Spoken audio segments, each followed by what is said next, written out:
پھر اسی طرح زینت کا جو ہے ذکر ہوا کہ جس سے انسان آرائش کرتا ہے اپنی، تو اس میں بھی غلوب سے کام نہیں لینا چاہیے. اب یہاں سے کوئی یہ نہ سمجھے کہ قرآن تو کہتا ہے بیوٹیفائی کرو اپنے آپ کو، لہذا جس طرح چاہو کرو. یہ معنی نہیں ہے اس کا، کیونکہ بیوٹیفیکیشن میں بھی اللہ تعالیٰ نے اور اس کے رسول صلی اللہ علیہ وسلم نے کچھ حدود مقرر کی ہیں. مثلا حدیث میں آتا ہے لعن الرسول علیہ الصلاۃ والسلام الواشمۃ والمستوشمۃ والواشرۃ والمستوشرۃ. رسول اللہ صلی اللہ علیہ وسلم نے لعنت فرمائی ہے گودنے والی پر، گودوانے والی پر، دانتوں کو نوکدار بنانے والی پر، اور اس پر جو دانتوں کو نوکدار بنوائے.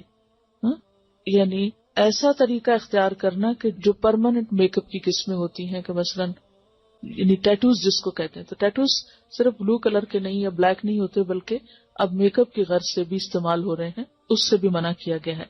یعنی گودنا جو ہے وہ اس میں شامل ہوتا ہے.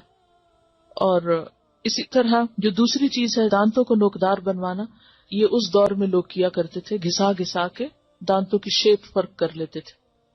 بریسز لگانا نہیں مراد، وہ تو اس میں تو ٹریٹمنٹ بھی ہوتی ہے نا، لیکن ایسی بیوٹیفیکیشن کہ جس سے خلق میں تبدیلی ہو جائے. اس میں آپ دیکھیے حدیث میں واضح الفاظ میں آتا ہے، بخاری اور مسلم کی حدیث ہے کہ آپ صلی اللہ علیہ وسلم نے خوبصورتی کے لیے دانتوں میں درزیں بنانے والی، اپنی دانتوں کو اندر سے گھسا کے بیچ میں فاصلہ زیادہ کرنا، اس پہ لعنت کی ہے، جو در حقیقت اللہ کی بنائی ہوئی ساخت میں رد و بدل کرتی ہیں.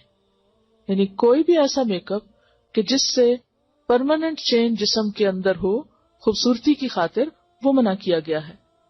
اس میں آتا ہے لعن اللہ المتفلجات للحسن، کہ حسن کی خاطر دانتوں کے اندر تبدیلی پیدا کرنا. اسی طرح لعن رسول اللہ صلی اللہ علیہ وسلم النامصۃ والمتنمصۃ. آپ صلی اللہ علیہ وسلم نے بال نوچنے والی پر اور اس پر جو کسی سے خدمت لے اس پر بھی لعنت کی ہے. اور اس میں بھی ایک تو وہ بال ہیں جو بیماری کے طور پر ہیں، جیسے چن پر یا لپس وغیرہ پر، تو وہ نہیں. ایک وہ ہے کہ جو آنکھوں کی جو بھویں وغیرہ ہیں ان کو تراشنے کے لیے بنائے جاتے ہیں، وہ شامل ہیں. نہیں، ویکسنگ نہیں آتی کیونکہ وہ اذیت کا سبب ہے نا. جو بال اعضاء میں آتے ہیں کہ عورت کو مرد بنا دے، یعنی بازوؤں پر یا چہرے پر ایسے بال کہ جو عورت کو عورت نہیں بلکہ مردوں سے مشابہ کر دیں، ان کو اتارنے کی اجازت ہے، اس سے منع نہیں کیا گیا. بلکہ اس میں آپ دیکھیے کہ طبرانی کی روایت ہے کہ ابو اسحاق کی بیوی جو نوجوان تھی اور خوبصورتی کی شائق تھی، حضرت عائشہ کی خدمت میں حاضر ہوئی اور پوچھا کہ عورت اپنے شوہر کے لیے اپنے رخسار کے بال، رخسار کہتے ہیں نا چیکس کو، صاف کر سکتی ہے؟ حضرت عائشہ نے فرمایا اذیت کو ممکنہ حد تک دور کرو، کیونکہ یہ اذیت کا باعث ہے. یعنی عورت کے منہ پر بال جو ہیں وہ مرد کے لیے اذیت کا باعث ہے. تو یہ کتاب اللباس فتح الباری میں روایت آئی ہے، تو اس کی اجازت ہے. اسی طرح بالوں میں بال جوڑنا جو ہے، جوڑا بنانا یا بالوں کو کسی بھی طرح پیچ کر کے اس میں لگا کے خوبصورت بننا جو ہے وہ بھی منع ہے. حدیث میں آتا ہے، بخاری کی روایت ہے، اللہ تعالیٰ نے بال جوڑنے والی اور جڑوانے والی عورت پر لعنت فرمائی ہے. اور اس میں آپ دیکھیے کہ ان ساری جو احادیث ان میں ایک چیز مشترک ہے، اور وہ کیا ہے؟ لعنت کا لفظ.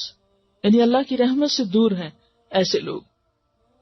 ایک اور حدیث میں آتا ہے کہ بنی اسرائیل اس وقت ہلاک ہوئے جب ان کی عورتوں نے ایسے کام کیے. یعنی بنی اسرائیل کی ہلاکت کے پیچھے بھی ان کی عورتوں کی حد سے زیادہ زینت میں دلچسپی تھی. پھر اسی طرح ایک اور حدیث ہے جس سے پتہ چلتا ہے کہ بالوں کے اندر اگر کوئی جیسے دھاگے کے یا اون کے کوئی پیچز لگائے جائے تو منع نہیں ہے زینت کے لیے، جیسے چٹیا ڈالتے ہیں یا مہندی یا پراندہ یا وہ جو کلپس وغیرہ ڈالتے ہیں یا بیڈز ڈالتے ہیں، اس سے منع نہیں کیا گیا کیونکہ وہ پتہ چل رہا ہے کہ کوئی ایکسٹرا چیز ہے. اور پھر اسی طرح یہ ہے کہ خضاب لگانا جو ہے، یعنی بالوں کو رنگ لگانا، اس میں سیاہ رنگ سے منع کیا گیا ہے. لیکن جو نیچرل کلر ہیں جیسے مہندی ہے یا کوئی بھی نیچرل کلر ہے اس کی اجازت ہے. یعنی بالکل ٹوٹلی کالا کرنا جو ہے وہ منع ہے، مگر کالے کے علاوہ اور رنگ جو ہیں ان کی رخصت ملتی ہے. اس میں ہم دیکھتے ہیں کہ واضح طور پر حکم ہے.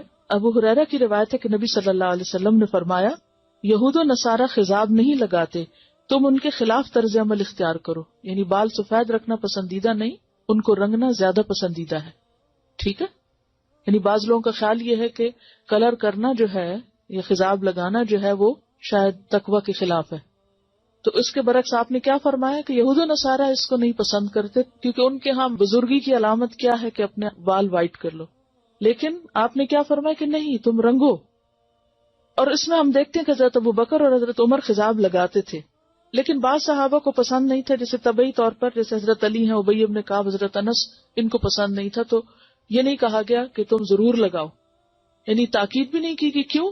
اگر کوئی اس لیے نہیں کر رہا، یعنی کسی اور قوم کی مشابہت میں نہیں کر رہا، اپنی ذاتی دلچسپی کی بنا پر اس کو نہیں شوق لگانے کا، تو اس کے لیے رعایت ہے. ایسا بھی نہیں کہ وہ ضرور ہی لگائے، لیکن لگانا جو ہے اس میں ممانعت نہیں. ہاں، اب کیا لگایا جائے اور کیا نہ لگایا جائے اس کے اوپر توجہ کرنے کی ضرورت ہے. اور اس میں خاص طور پر جو صحیح مسلم میں روایت آتی ہے کہ بالوں کا رنگ بدل دو لیکن سیاہ خضاب سے پرہیز کرو، بالکل بلیک نہیں لگاؤ. امام زہری فرماتے ہیں جب تک ہمارا چہرہ تر و تازہ تھا ہم سیاہ خضاب استعمال کرتے، لیکن جب سے چہرے اور دانتوں میں تغیر آ گیا ہم نے اس کا استعمال چھوڑ دیا. بالکل بلیک سے کیوں منع کیا گیا؟ کیونکہ یہ بھی ایک طرح سے دھوکہ دینے والی بات ہو جاتی ہے. آپ نے فرمایا بہترین چیز جس سے تم سفید بالوں کا رنگ بدل سکتے ہو وہ حنا اور کتم ہے. کتم جو ہے یہ یمن کی ایک بوٹی ہوتی ہے جس کا ریڈش بلیک کلر ہوتا ہے، سیاہ مائل بسرخ ہوتا ہے، اور حنا کا رنگ تو سب کو معلوم ہے.